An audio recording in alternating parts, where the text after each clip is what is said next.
Eden Zero is back. And this chapter, I kind of feel a little betrayed, because the last chapter, the ending was something else, but then, okay, let's just get into it. So we start back off with Laguna still killing that lady that he did, and Shiki, of course, freaks out and rushes over, basically to yell at him about it. And that's when Ibaki just shows up and screams, "Cut!" And he starts yelling at them because apparently they're shooting a movie.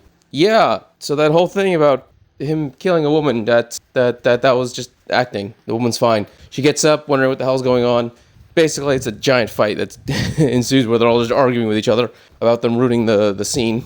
And so while that argument is going on, both Happy and Pina recognize the little girl, which I didn't actually. I did not recognize her, even though there was an entire story arc involving her. It's Aruna. It's the little girl who had the small little robot friend of hers, apparently, when Ziggy created a robot uprising. For some reason, she's no longer on that planet anymore. She's here. And they actually get into it, what happened later on in the chapter. But it's sweet because her little robot friend is also still with her, so that's nice. So she still has her friend with her. So Laguna decides to cancel the shooting for today, and he turns over to Shiki and basically says, yeah, let's talk. He's an old friend. So yeah, he's apparently got his memory back a few days ago. I don't know what triggered it, but apparently he just was able to come to his senses, unlike everyone else who needed a trigger. He just did it. And the whole reason why he didn't just go off to look for his friends is because he's, of course, the leader of the resistance group against Shira. His original plan was to defeat Shira and then go look for the Eden Zero crew, but obviously he doesn't have to do that anymore. Back at the Eden Zero, all the Shining Stars are talking with each other.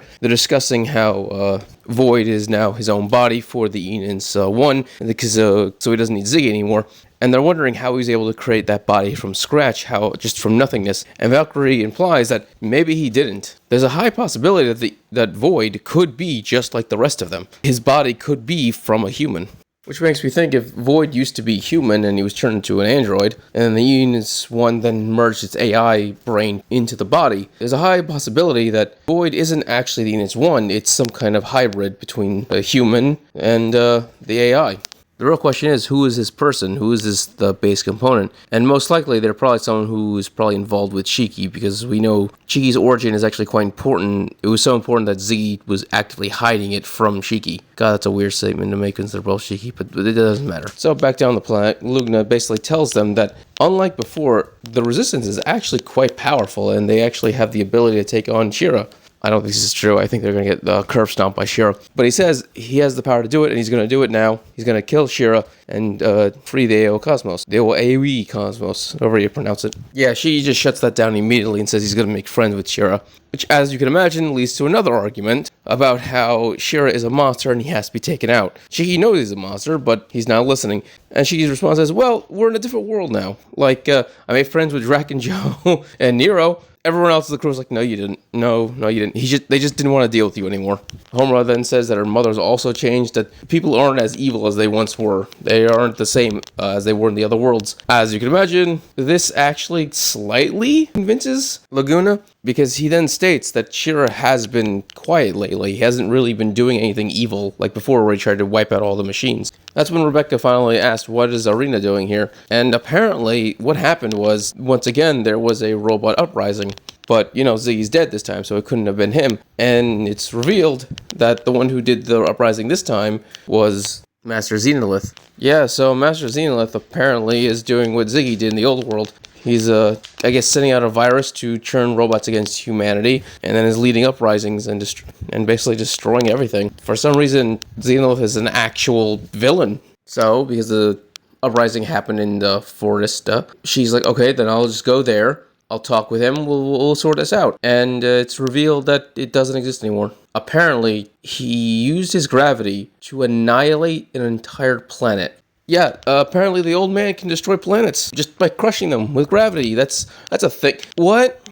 How the hell did the power scaling go fucking out into the universe like that? Like, what? Like, we're now at planetary destructive power? Like, was he using an amplifier? Did he use a device? Or did he literally just crush it with his own power? Like, what? He can obliterate planets? What? That was definitely the biggest surprise I had, that's for sure. Before they could explain this any further, the entire planet is being attacked by the Imperial Navy. So yeah, Chira's here, and he decided he wants to have the final battle. Should be fun to watch Shiki and him interact once again. Funny thing is, it's probably going to be the complete opposite. She's probably going to reach out his hand and say, let's be friends, and he's going to get slapped away by Shira. This is going to be a weird conversation. It's literally going to have the opposite conversation they had before.